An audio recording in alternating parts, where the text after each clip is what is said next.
STF já tem maioria de votos para derrubar o piso salarial da classe dos enfermeiros. De cada 10 crianças e adolescentes que saíram da escola durante a pandemia, uma não voltou a estudar. INSS abre novo concurso para contratar novos funcionários. Produção e venda de motos disparam no Brasil. TSE faz teste de biometria do sistema de urnas que serão usadas nas eleições. Mais um dia de funeral da Rainha Elizabeth II, aberto ao público, tem mais de quilômetros de filas. Ex-tenista número 1 do mundo, suíço Roger Federer, anuncia a aposentadoria das quadras. E mais um cachorro viraliza nas redes sociais, pegando a marmita de um entregador de comida. Agora no Jornal das 22.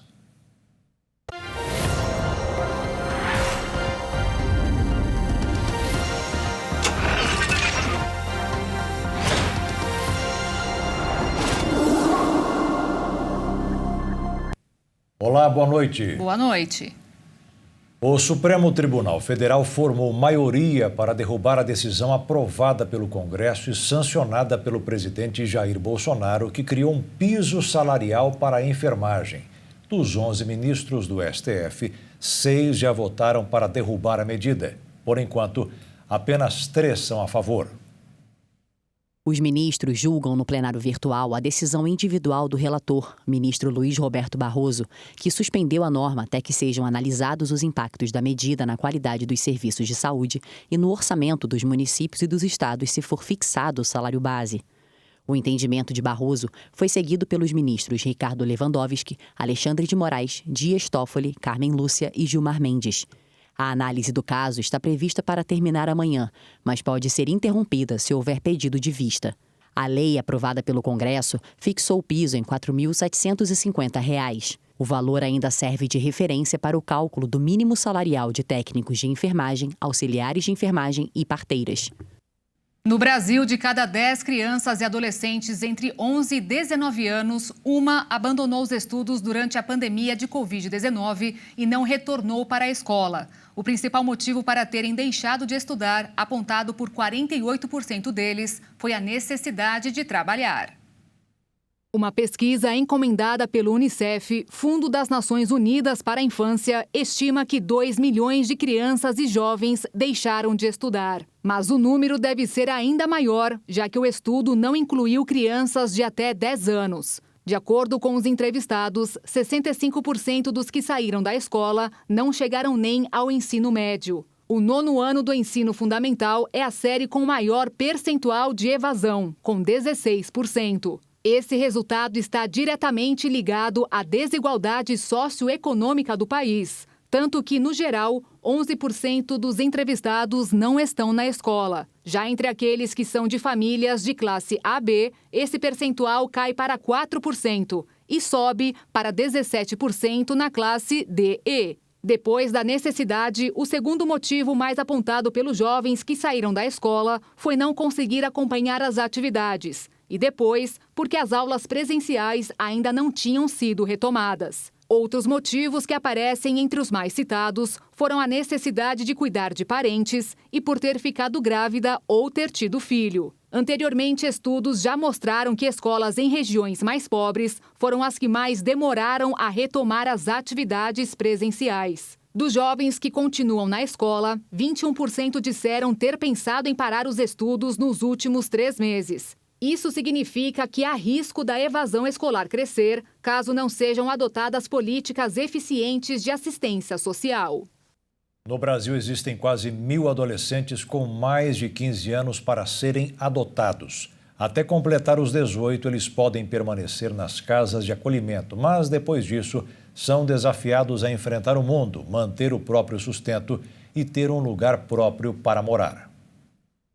Esta unidade de acolhimento abriga 14 adolescentes que foram retirados do convívio familiar por decisão da Justiça. Geralmente é abuso de incapaz, violência doméstica, abandono de incapaz e todo esse tipo de violência que eles têm dentro do domicílio.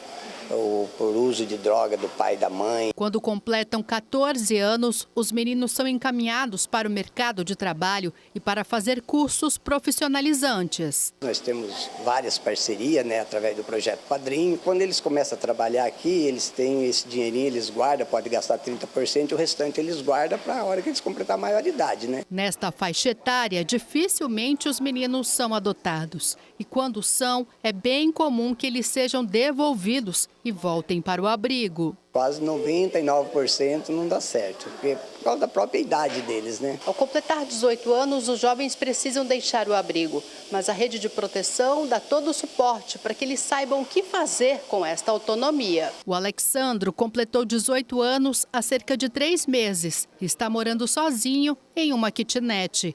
Enquanto ainda estava no abrigo, ele começou um curso de cabeleireiro e já está trabalhando na área. No começo é um pouquinho difícil, mas depois a gente consegue caminhar um pouco. Para a equipe da unidade de acolhimento, o sucesso dos jovens fora do abrigo é a certeza do dever cumprido. Alegria para a gente quando alguém dá certo. E a gente tem uns 4, 5 aí que estão bem encaminhados na vida. O número de casos de síndrome respiratória aguda grave, provocados principalmente pela Covid-19, está nos patamares mais baixos desde o início da pandemia no país, em março de 2020. É o que está no boletim da Fiocruz, divulgado hoje, que analisou o período de 4 a 10 de setembro. O levantamento apontou que a queda continua tanto nas tendências de curto quanto de longo prazo.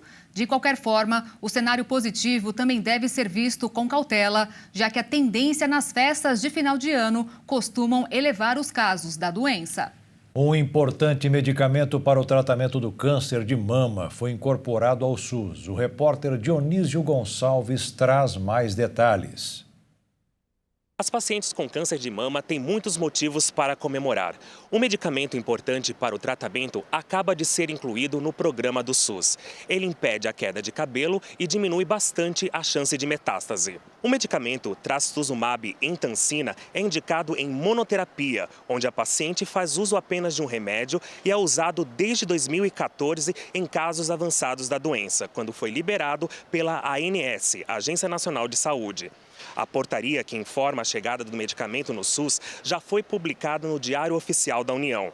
De acordo com a OMS, Organização Mundial da Saúde, em 2018, mais de 620 mil mulheres morreram da doença.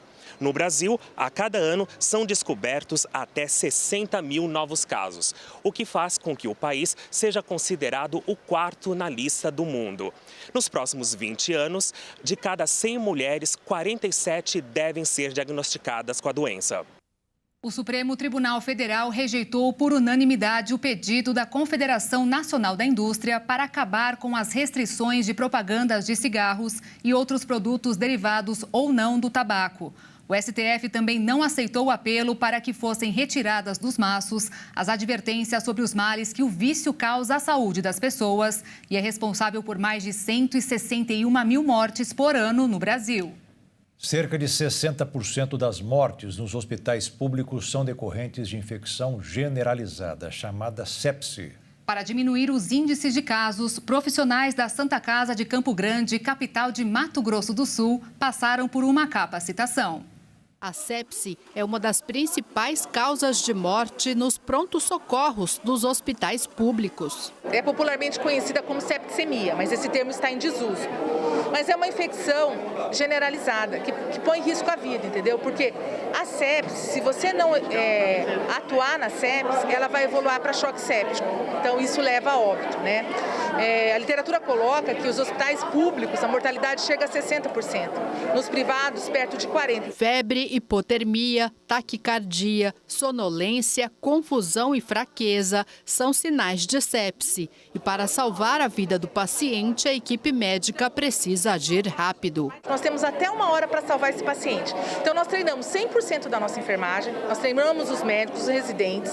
Então, o paciente vai chegar em choque séptico, ele vai ser já, na triagem já vai ser pensado nisso, vai ser levado para a sala vermelha e ele vai começar o soro, vai começar o antibiótico. O laboratório tem tempo para entregar os exames para a gente. Então, em 1 hora no choque séptico, nós vamos instituir o tratamento. A Santa Casa de Campo Grande escolheu o Dia Mundial da Sepse para apresentar o protocolo de gerenciamento da síndrome, implantado no hospital. Os fatores de riscos mais graves são os idosos, as crianças, os imunosdeprimidos. Então é aquele pessoal que tem câncer, que tem AIDS, que toma quimioterapia. Mas todo mundo é susceptível. Se você tiver uma infecção e essa infecção não seja controlada, no início ela pode evoluir para uma sepse. E da sepse você chegar ao choque séptico, que mata, né?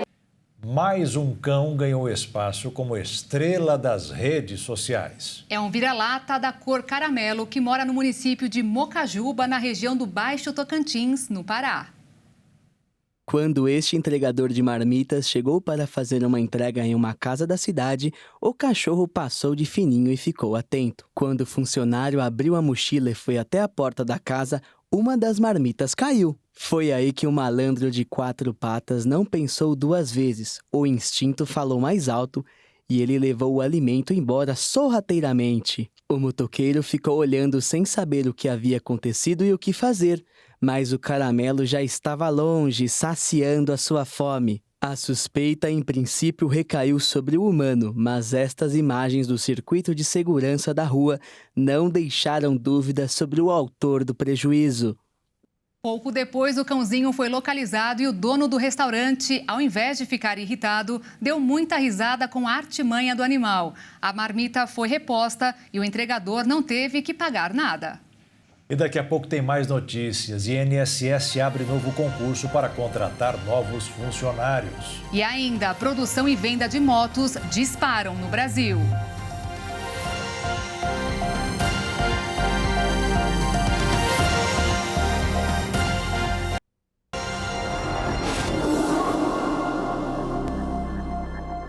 Setembro é o mês para chamar a atenção sobre os sinais e sintomas que possam levar ao diagnóstico precoce do câncer infanto-juvenil. Cerca de 80% dos casos podem ser curados se descobertos no início. Este sino é para chamar a sua atenção para o início desta reportagem, mas ele tem uma função muito mais importante do que isso, e você ainda vai ficar sabendo. Aos 9 anos de idade, Graziele enfrenta uma leucemia.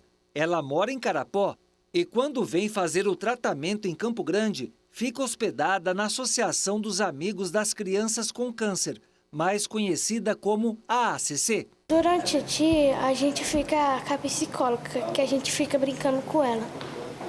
Aí, uma hora ela vai embora, a gente vem para a brinquedoteca. À noite, a gente fica mexendo no celular ou fica assistindo TV. A mãe da Graziele não imagina como seria a situação caso não tivesse na capital o apoio da ACC. Graças a Deus, nós temos esse lugar aqui. Muito bom para a gente ficar. O Jefferson tem 15 anos de idade. Há 6 meses faz o tratamento contra um câncer no braço. Retirei todo o tumor, né? Aí coloquei aquela endoprótese e agora só falta acostumar para mim voltar a ter minha vida ao normal. Jefferson e a mãe dele também ficam hospedados na ACC. Eles moram em Fátima do Sul. O acolhimento é muito bom, maravilhoso. Na associação, as famílias têm muito mais do que hospedagem. São 5 refeições ao dia, tem o serviço social, setor de psicologia, setor de nutrição, setor lúdico-pedagógico, o setor da classe hospitalar e o transporte que leva para o local de tratamento. A associação tem capacidade para atender 60 pacientes e está com a ocupação máxima. Tem mães que ficam 1 dia, 2 dias, tem mães que ficam 3 meses, 4 meses sem ir embora para casa por conta do diagnóstico. Todo o tratamento dos pacientes é feito no hospital regional. A associação é um lugar de apoio e, para dar esse suporte, gasta por mês cerca de R$250 mil. Para manter tudo isso que a organização tem, a gente conta com o telemarketing, que trabalha ativamente, com as captações via bazares, que são fixos, os nossos eventos, as doações espontâneas e a captação de recurso público, né, que nós temos aqui na organização. No Brasil, até 5% dos casos de câncer são em crianças e adolescentes. O médico cita quais os tipos mais comuns? Em primeiro lugar, nós temos as leucemias agudas. Depois, os tumores do sistema nervoso central. E depois, os linfomas, que são os tumores dos gânglios. Esses são os 3 principais. Segundo o médico, em até 80% dos casos, o paciente fica curado. Mas para isso é importante detectar o câncer no início. E esta é uma tarefa em que os pais podem ajudar ficando de olho nos sintomas. Uma mancha roxa pelo corpo não relacionada a trauma, uma palidez cutânea súbita, o aumento de gânglios no pescoço, na região da axila, região inguinal, que não está relacionado a algum processo infeccioso ou inflamatório, o aumento do volume da barriga, que isso pode ser devido ao aumento do fígado, aumento do rim, a mancha branca na menina dos olhos, que hoje a gente sabe muito bem que é um sinal muito precoce de um tumor ocular, que é o retinoblastoma. Lembra do sino do início desta reportagem? Pois é, ele é tocado toda vez que uma criança recebe alta, que fica curada. O sino da vitória. Se Deus quiser, logo, logo, né, vai tocar ele. Tem mais vagas de emprego no INSS. O Instituto Nacional do Seguro Social divulgou hoje o edital de um dos concursos públicos mais esperados do ano para os concurseiros. A repórter Maria Clara Leite traz os detalhes. O INSS oferece 1.000 vagas para o cargo de técnico do Seguro Social, que exige apenas o ensino médio completo de escolaridade. E o salário chega a quase R$6.000. 5% das vagas são destinadas a pessoas com deficiência e 20% a pessoas negras. O Rio de Janeiro é o estado com maior número de vagas, seguido por São Paulo e Minas Gerais, mas há oportunidades em praticamente todo o país. A prova objetiva do concurso está marcada para o dia 27 de novembro, com avaliação de conhecimentos básicos de língua portuguesa, ética no serviço público, noções de direito constitucional, direito administrativo, informática e raciocínio lógico-matemático, além de conhecimentos específicos sobre benefícios previdenciários e legislação previdenciária. Quem passar nessa primeira etapa segue para o curso de formação, que terá carga horária de até 180 horas presenciais, e aí haverá outra prova. A nota final do concurso será a soma das duas avaliações. A taxa de inscrição custa R$ 85,00, mas os candidatos com cadastro atualizado no CadÚnico ou que sejam doadores de medula óssea reconhecidos pelo Ministério da Saúde podem pedir isenção. As inscrições começam nesta sexta-feira e vão até o dia 3 de outubro. Para se inscrever, basta acessar o site sebrasp.org.br. Mais de 145 mil motos 0 km foram produzidas em agosto, uma alta de quase 18% sobre o mesmo mês de 2021, o que representa que o mercado se mantém aquecido neste ano e caminha para terminar 2022 com crescimento de 2 dígitos. Segundo números divulgados pela Abraciclo, entidade que reúne as marcas com fábricas instaladas no Polo Industrial de Manaus, este é o melhor resultado mensal do ano até o momento e também o melhor resultado para o mês de agosto desde 2013, que teve 157.800 motos novas. Em agosto deste ano, foram 145.800, 17,9% a mais sobre o mesmo mês de 2021 e de 39,2% sobre julho.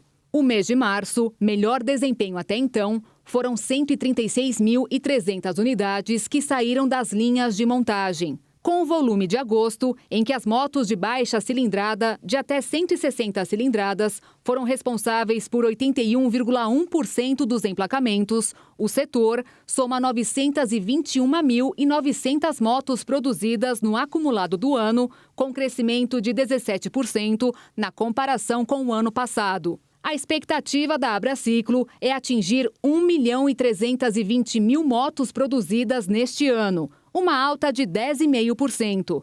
Mas, para isso, teria que produzir uma média de 100.000 unidades mensais nos últimos 4 meses do ano, que só não aconteceu em janeiro. Para a associação, o bom desempenho do setor no ano é explicado pelos fatores econômicos e de comportamento pós-pandemia, já que muitas pessoas não querem mais ficar paradas nos congestionamentos dos grandes centros urbanos e também o baixo custo de manutenção.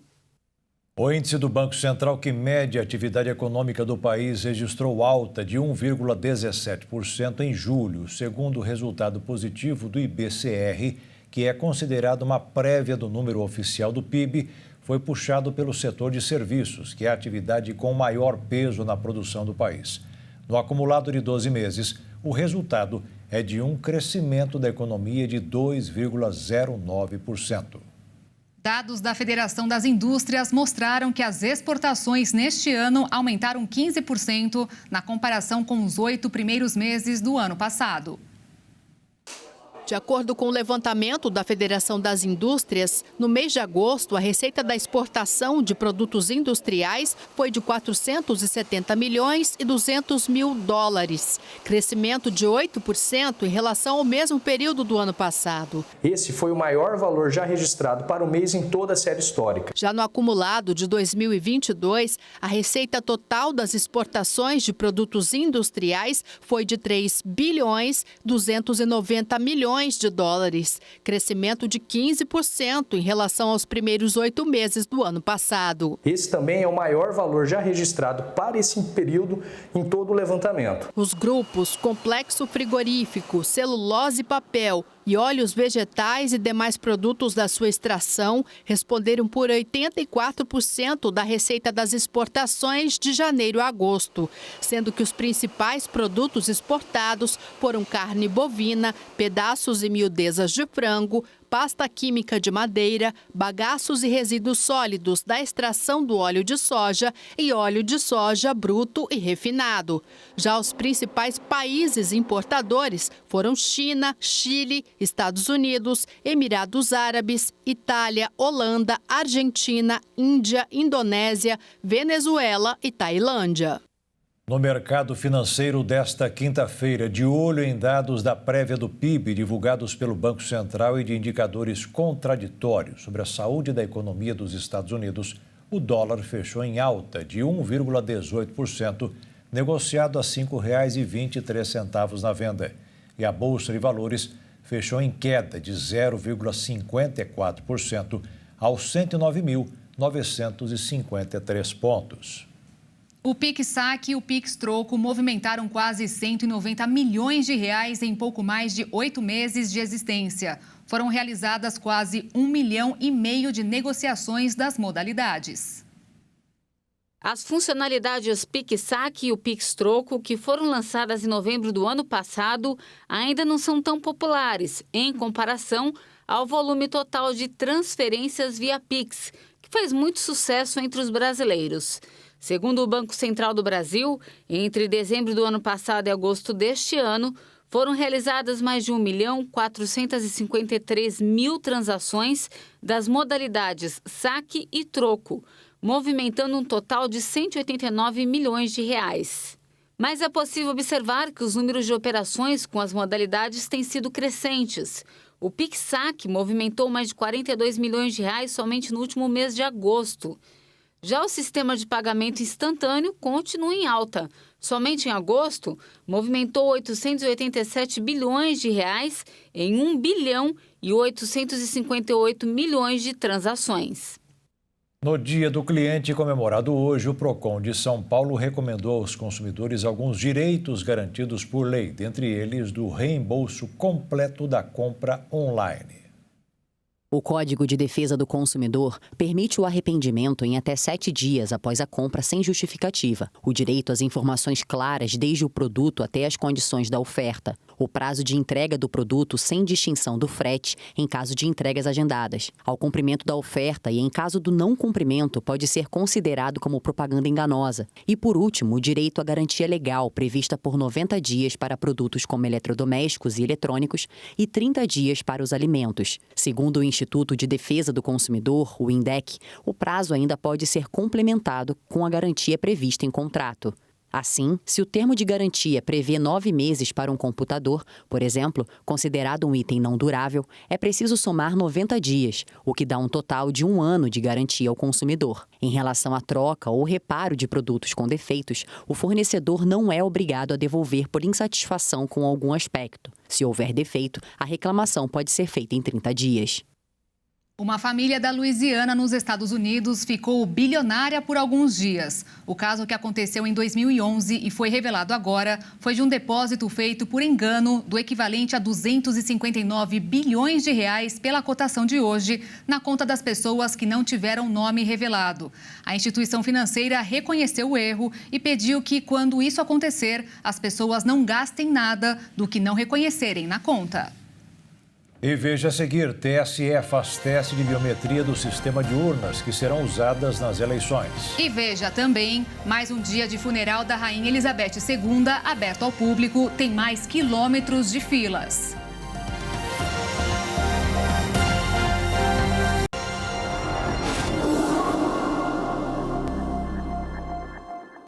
O ministro do Supremo Tribunal Federal, Alexandre de Moraes, desbloqueou as contas de 8 empresários que estão sendo investigados por participarem de um possível esquema contra a democracia. Ao justificar sua decisão, o ministro disse que a medida não tem mais sentido porque as comemorações do feriado da Independência de 7 de setembro já passaram e foram evitados eventuais patrocínios de manifestações radicais. Mas as apurações continuam. O Tribunal Superior realizou hoje a simulação do teste de integridade das urnas eletrônicas com biometria. Voluntários e servidores da Justiça Eleitoral simularam o teste de integridade com biometria que será realizado no dia 2 de outubro. No teste de integridade, votos de papel inseridos em uma urna de lona são lidos em voz alta e marcados num computador e também na urna eletrônica. É uma votação realizada paralelamente ao pleito oficial para comprovar que as urnas computam os votos com fidelidade. Esse teste é realizado desde 2002 e nunca apresentou divergência. A novidade este ano é o uso da biometria, que tem o objetivo de tornar o teste mais similar ao processo eleitoral de fato. O funcionário servidor da Justiça Eleitoral tem uma cédula preenchida anteriormente, tudo filmado. Então, o número X, ele vai e digita o número X. E depois nós conferimos as cédulas preenchidas com o resultado do boletim de urna, tudo filmado exatamente para verificar que o programa reflete de forma absolutamente idêntica à vontade do eleitor. As 641 urnas eletrônicas que serão utilizadas nos testes de integridade estão espalhadas por todo o país, mas os testes com biometria serão realizados em 18 estados e no Distrito Federal em 56 urnas. O eleitor será convidado a participar do teste, mas ele não tem obrigação de aceitar. Caso resolva colaborar, o cidadão não precisa votar 2 vezes. Ele vai apenas liberar a urna com a biometria. Por que não é o eleitor que participa do teste e preenche a urna? Por óbvio, porque isso poderia acarretar a quebra do sigilo do voto do eleitor. O eleitor poderia, eventualmente, repetir no teste o voto que ele deu. E isso está tudo filmado. Nós não podemos quebrar o sigilo do voto do eleitor. E como o objetivo do teste de integridade é dar mais transparência ao processo eleitoral, toda a votação poderá ser acompanhada pelo eleitor. O projeto piloto com biometria, ele é assim como o teste de integridade, ele é aberto para a fiscalização por parte das entidades fiscalizadoras e é aberto a qualquer pessoa que deseje acompanhar, desde que a pessoa se restrinja ao espaço reservado para isso. Existe um espaço específico reservado para o acompanhamento do teste, de forma a não atrapalhar o andamento dos trabalhos. O Tribunal Regional Eleitoral de São Paulo determinou hoje que a advogada Rosângela Moro, do União Brasil, esposa do candidato e ex-juiz federal Sérgio Moro, poderá concorrer à Câmara dos Deputados por São Paulo. O caso teve relatoria do juiz Afonso Celso da Silva, que considerou que ela provou seu vínculo com a capital paulista por meio de atividades profissionais. O voto dele foi acompanhado por unanimidade em sessão plenária da Corte. O segundo dia de velório aberto ao público da Rainha Elizabeth II contou com mais homenagens e a inauguração de um mural em Londres. Na noite de ontem, um guarda real chegou a desmaiar durante a cerimônia. As imagens da transmissão oficial do evento capturaram o momento em que um homem que estava diante do caixão cai de repente. A queda do guarda real aconteceu justamente no momento da troca entre os agentes que vigiam o caixão da rainha. Logo pela manhã, membros das Forças Armadas do Reino Unido realizaram um ensaio para o cortejo fúnebre da rainha.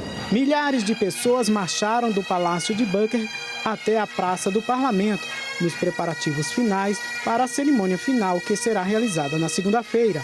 Ainda durante a manhã, William e Kate, os novos príncipe e princesa de Gales, cumprimentaram o público e assistiram às homenagens florais do lado de fora do Sandringham. Os dois viram um tapete de flores e balões perto dos portões da casa particular da falecida Rainha Elizabeth, em Norfolk, leste da Inglaterra. O dia também foi marcado pela inauguração de um mural do lado de fora de uma estação de metrô de Londres. A obra, realizada pelos artistas Drake e Ash Patel, mostra a monarca de forma serena carregando uma coroa de diamantes. Mais tarde, o secretário de Defesa britânico, Ben Wallace, vestindo o uniforme verde escuro, se posicionou em frente ao caixão enquanto os enlutados passavam lentamente. Durante todo o dia, pessoas de todas as idades, desde bebês, sendo carregados por seus pais, jovens e idosos, incluindo policiais, visitaram o velório da rainha. As autoridades esperam que cerca de 750 mil pessoas passem pelo local até o dia do sepultamento. Nas últimas horas, circula uma informação na imprensa europeia de que a rainha Elizabeth escreveu uma carta endereçada ao prefeito e à população de Sydney, na Austrália, que só poderá ser lida em 2085, por ordem da monarca. A carta está guardada em uma cápsula do tempo em um centro comercial australiano. A carta foi escrita para celebrar a restauração do edifício construído no século XIX, em homenagem ao jubileu de diamante da Rainha Vitória, bisavó de Elizabeth. Os presidentes da Rússia e da China se encontraram nesta quinta-feira na cidade de Sakarmank, no Uzbequistão, à margem de um encontro de cúpula com outros líderes da região, considerada um contrapeso à influência global do Ocidente. Organizado em uma antiga escala da Rota da Seda, o encontro da Organização de Cooperação de Xangai também vai ter a presença dos líderes da Índia, Paquistão, Turquia, Irã e outros países. A principal reunião vai acontecer na sexta, mas o evento que gera mais interesse é a reunião entre Vladimir Putin e Xi Jinping. Diante de um mundo, uma era e uma história em constante mudança, a China está disposta a se esforçar com a Rússia para assumir o papel de grandes poderes, para injetar estabilidade e energia positiva em um mundo balançado por turbulências sociais.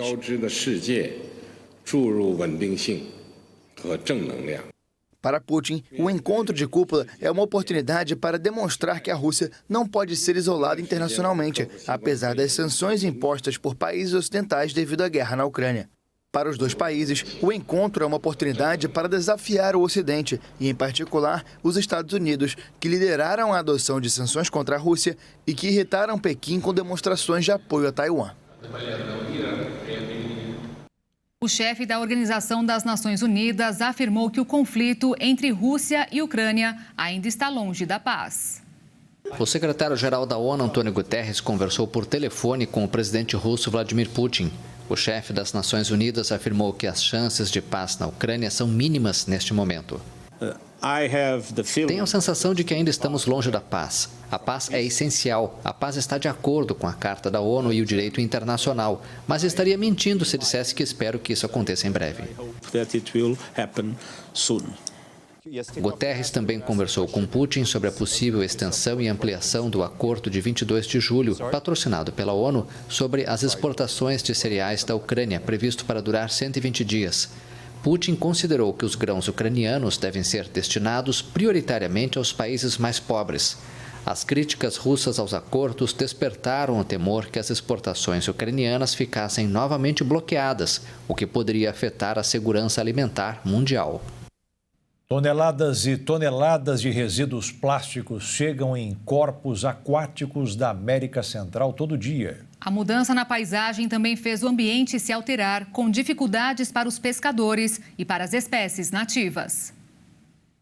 Garrafas de refrigerantes, recipientes de remédios, chinelos velhos e todo tipo de material flutuam nas águas verdes desse lago salvadorenho de 13 mil hectares, que serve de reservatório para uma usina hidrelétrica e é considerado um pantanal de importância internacional pela Unesco.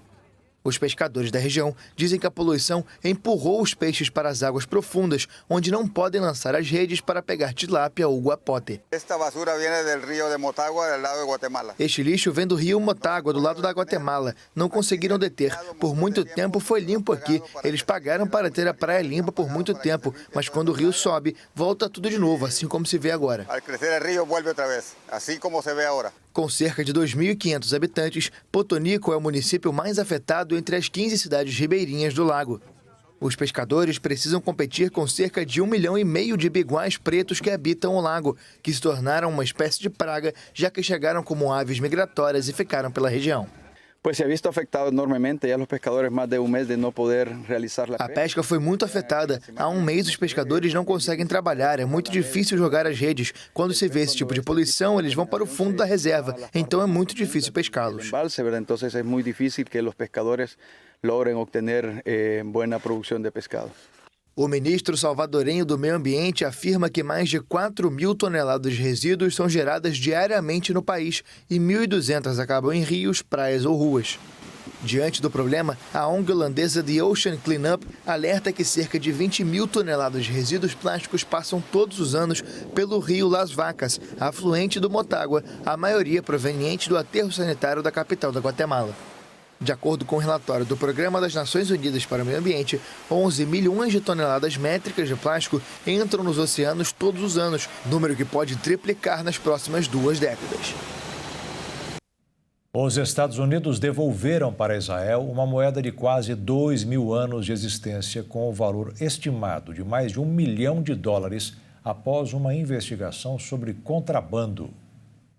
A devolução aconteceu 20 anos depois que as autoridades israelenses souberam pela primeira vez, por meio de informantes, que a moeda de prata havia sido descoberta por saqueadores da antiguidade em Jerusalém. Os investigadores dizem que o item entrou em um mercado paralelo antes de ser contrabandeado para o Reino Unido através da Jordânia e, em seguida, ser exportado para os Estados Unidos através de uma papelada falsa. A moeda já estava apreendida por oficiais de segurança interna desde 2017 e deveria entrar em leilão nos próximos meses. Ela mostra o 4º ano da primeira revolta judaica, também conhecida como a Grande Revolta Judaica, que começou no ano de 66 d.C.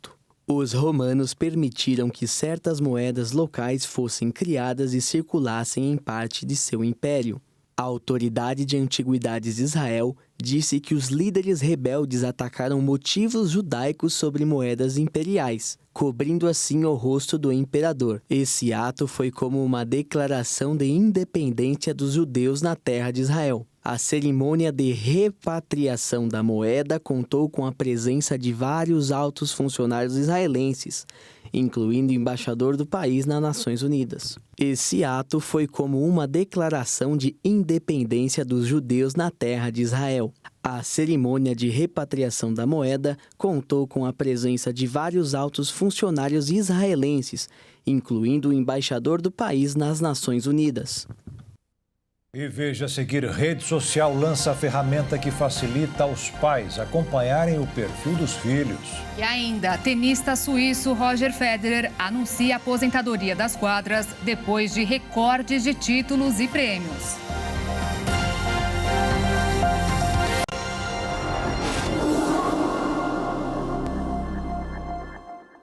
A Polícia Civil do Mato Grosso do Sul recebeu novas denúncias de estupro envolvendo um psicólogo que foi preso anteontem. O caso está sendo investigado na Delegacia da Mulher, na cidade de Fátima do Sul. Jorge Zacarias, de 63 anos, teve a prisão temporária decretada pela Justiça, acusado de ter estuprado uma adolescente de 15 anos de idade durante uma consulta. Ele mora no Jardim Maracanã, em Dourados, onde foi preso na terça-feira, dia 13. O pedido de prisão, feito pela delegada da Mulher de Fátima do Sul, Gabriela Vanoni, e acatada pela Justiça, aconteceu por causa de investigações iniciadas após denúncias feitas pela própria vítima e pela mãe dela. Com a prisão dele, novas denúncias foram feitas contra o psicólogo e estão sendo investigadas. Até hoje, oficializado, nós temos 3 vítimas, sendo uma registrado boletim ontem, a outra em Dourados, e hoje à tarde tivemos também uma outra vítima.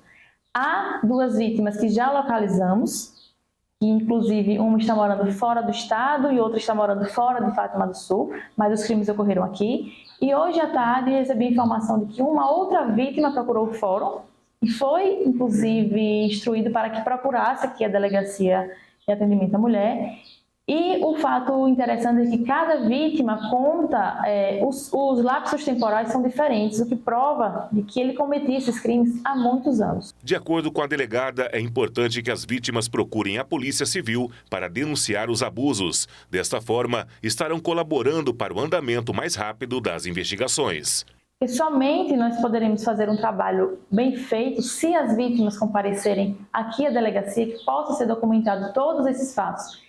E tudo isso vai contribuir, vai corroborar para que, de fato, ele posteriormente seja condenado pelos crimes que cometeu. Então, quanto mais vítimas vierem aqui, mais poder de convencimento forma para que o Poder Judiciário posteriormente condene esse autor. Além de casos de estupros que teriam ocorrido, inclusive em anos anteriores em Fátima do Sul e Dourados, a polícia investiga o envolvimento dele nos crimes de homofobia e injúria racial. O Instagram lançou um recurso para que os pais possam monitorar as contas dos filhos adolescentes. A Central da Família, como é chamada, aparece como uma nova aba na rede social, onde os pais poderão, por exemplo, conferir a quantidade de tempo que os adolescentes passam no Instagram, definir limites de tempo e estabelecer horários específicos em que eles possam usar o aplicativo. A ferramenta foi desenvolvida em conjunto com especialistas, pais, tutores e adolescentes. O recurso já estava disponível nos Estados Unidos desde março deste ano e agora a novidade é para todos. Além disso, os pais também podem encontrar dicas de como manter um bom relacionamento com os filhos, como, por exemplo, direcionamentos sobre a melhor forma de conversar sobre o uso da internet. Na aba também será possível receber notificações quando os adolescentes denunciarem uma conta ou publicação, incluindo informações sobre o conteúdo denunciado e ver quais contas eles seguem e quais contas o seguem. Para ter acesso ao recurso, os pais precisam criar um convite para a supervisão por meio da Central da Família. A ferramenta é acessada a partir das configurações da rede social, que são abertas tocando no ícone de 3 pontos, localizado no canto superior direito do perfil. E tanto pais quanto adolescentes podem enviar a solicitação. A presidente do Supremo Tribunal Federal, Rosa Weber, disse hoje, no Dia Internacional da Democracia, que este é um valor inegociável. A declaração foi feita no lançamento pelo Tribunal Superior Eleitoral da campanha Pela Paz nas Eleições. Parte da ação conta com a participação da CBF, a Confederação Brasileira de Futebol. O Tribunal Superior Eleitoral e a Confederação Brasileira de Futebol vão colocar uma urna eletrônica inflável gigante dentro de campo. Isso nos Jogos do Campeonato Brasileiro, que serão realizados neste fim de semana. O objetivo da ação é demonstrar apoio ao sistema eletrônico de votação e à democracia, incentivando o diálogo, a tolerância e o respeito, o que deve refletir em eleições limpas e seguras que consolidem o desejo do povo. A campanha Paz nas Eleições foi lançada nesta quinta-feira, Dia Internacional da Democracia. De Brasília, Jaqueline Fonseca. Roger Federer, um dos maiores nomes da história do tênis, anunciou a aposentadoria nesta quinta-feira. Aos 41 anos e bem longe da primeira colocação do ranking da ATP, o suíço deixará as quadras no final do mês, após um torneio disputado em Londres. Um dos maiores nomes do esporte, Roger Federer marcou seu nome na história do tênis, com 103 títulos conquistados, incluindo 20 Grand Slams que lhe renderam mais de 130 milhões de dólares em premiação. mais de 180 milhões de reais na cotação atual. Com 8 títulos em Wimbledon, 6 títulos no Aberto da Austrália, mais 5 títulos no Aberto dos Estados Unidos e 1 título de Roland Garros, Federer é um dos nomes mais vitoriosos no tênis. No momento, em conquistas de Grand Slam, ele é superado apenas por Djokovic e Nadal. No tênis, desde 1998, Roger Federer também quebrou inúmeros recordes ao longo da carreira. O suíço possui 237 semanas consecutivas no topo do ranking da ATP, além de 10 finais de Grand Slam consecutivas. A última oportunidade de assistir Roger Federer em ação será entre os dias 23 e 25 deste mês, quando ele participará de um torneio em Londres, onde enfrentará atletas europeus e outros do restante do mundo. Mesmo sem disputar uma partida oficial nos últimos 14 meses, Federer recebeu cerca de 90 milhões de dólares desde o ano passado. O dinheiro vem de patrocínios, aparições e outros empreendimentos comerciais. O suíço é um dos 7 atletas que já ganharam mais de $1 bilhão livres de impostos na carreira. Para se ter ideia, o tenista Rafael Nadal acumulou cerca de $500 milhões durante toda a sua carreira no tênis.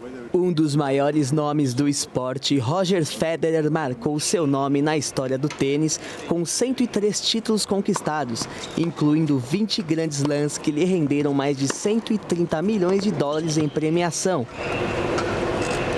Veja como foi um dos testemunhos de pessoas que saíram vitoriosas. Glória, nós damos glória, ele vem para mudar a nossa história. Inflamação no lombar. Era dor? Ia pra perna? Pra perna e pro pé. Pra andar, como é que era? Andava mancando. Vixe, cheguei aqui hoje mancando. Imita como é que você chegou aqui hoje. Agora não é normal. Mas outra que essa aí vai correr amanhã na Pampulha. Glória, nós damos glória, ele vem para mudar a nossa história. E o Jornal das 22 termina aqui. Obrigada pela sua companhia nesta quinta-feira. Um ótimo fim de noite para você e nós te esperamos amanhã ao vivo. Boa noite, fique na paz. Tchau.